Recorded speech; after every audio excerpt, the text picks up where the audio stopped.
Hi, welcome to another episode of Foxy Little Nuggets from Paphos Airport. God help us.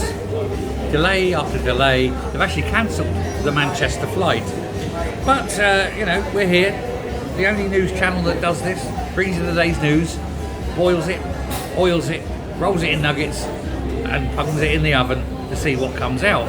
Well, what comes out is this. Andy Burnham, of course, is now the most popular man in Westminster, which is a title that's only often given when people think that they're going to get a job out of it. Unfortunately, not everyone is. Some are going to be very disappointed. Some are going to be surprised, but not many. Apparently politicians, unions, think tanks, assorted policy goblins and wonks are all fighting to get into Burnham's ear. Now, unless he's got a very big ear or he's got the ability to go cloth-eared, they're not going to fit. But it does explain why he started looking less, I think, like King of the North and more like Wormtongue, or at least a man trapped in a lift with 50 terrible people. Have you considered this? Oh, can we do that? And people are dropping hints. Even Yvette Cooper has started having a go at Starmer, saying you've got to increase spending on defence. Now, of course, Starmer's a dead duck walking. So that attack on Starmer is not an attack on Starmer. That's dropping the hint, of course, to Burnham. Subtle, like a kick in the bollocks, is subtle. But at this rate, his first act as Prime Minister won't be appointing a cabinet, so much as been changing the phone number and moving to a hut in the Philippines. Radio 4 longwave, of course, now has been cut off, finally gone, silent. It's been over 100 years since that was first put in place. Longwave is no more. Somewhere, an elderly man in a cardigan has just shouted, "But how will I know the shipping forecast has disappointed me?" Well, to be honest, the shipping forecast was never the same after Charlotte Green left. That woman had a voice, didn't she? Good God, it was the sexiest voice on radio. But yes, Radio 4 is still available, but only on FM.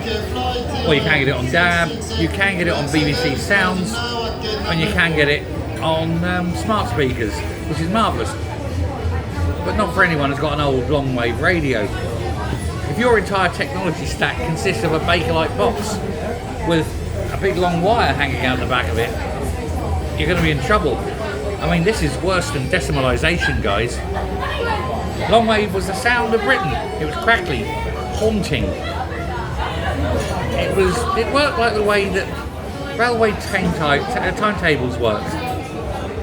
Vaguely. It gave the impression that it was right, even though it was very, very often not. Things that Britain used to do well, eh? But alas, longwave, no more. It's sad and it's gone. But there is fresh chat that Burnham's devolution instincts could shake up Scotland. This is a huge story, and it's one that's desperately worrying for the SNP. He plans to give regional mayors, city councils far more authority, far more money, and control over that money. So that it won't be going into SNP coffers to be dished out. It'll go directly to the cities and directly to the councils. The SNP will hate that. How on earth are they going to skim what they need off the top? For all his faults, this is the one thing I agreed with Andy Burnham on. It won't half-scupper and hind leg the SNP.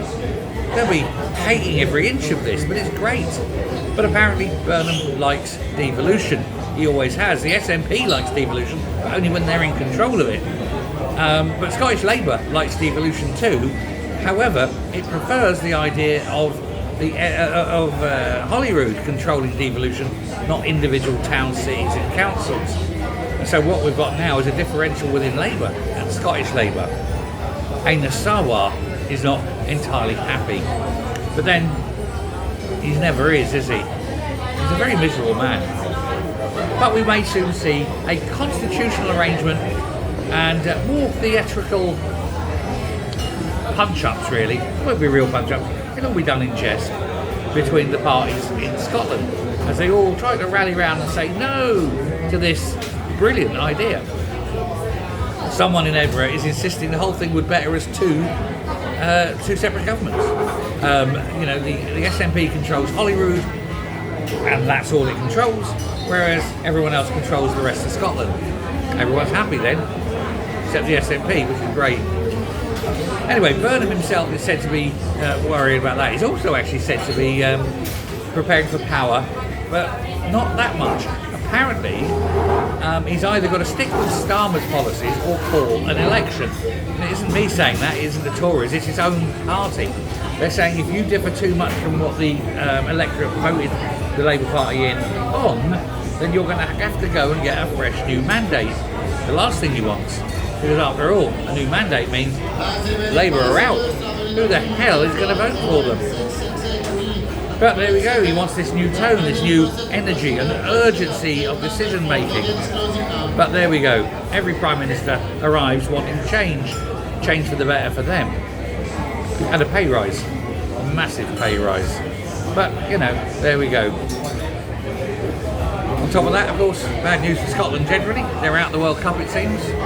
Nice try, but if you do support Scotland, then you bought your top recently, you're still within your 14-day period.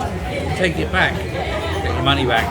I know that'll appeal to a lot of the more shrewd Scotsmen.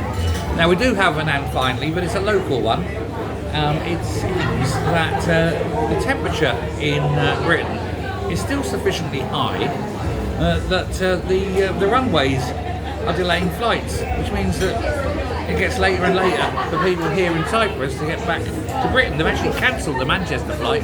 Sucks to be a mank, for many more reasons than just losing that flight though. But it has meant that, yes, ladies and gentlemen, I am now having to face the prospect of going to the bar for a 4th Guinness. I know.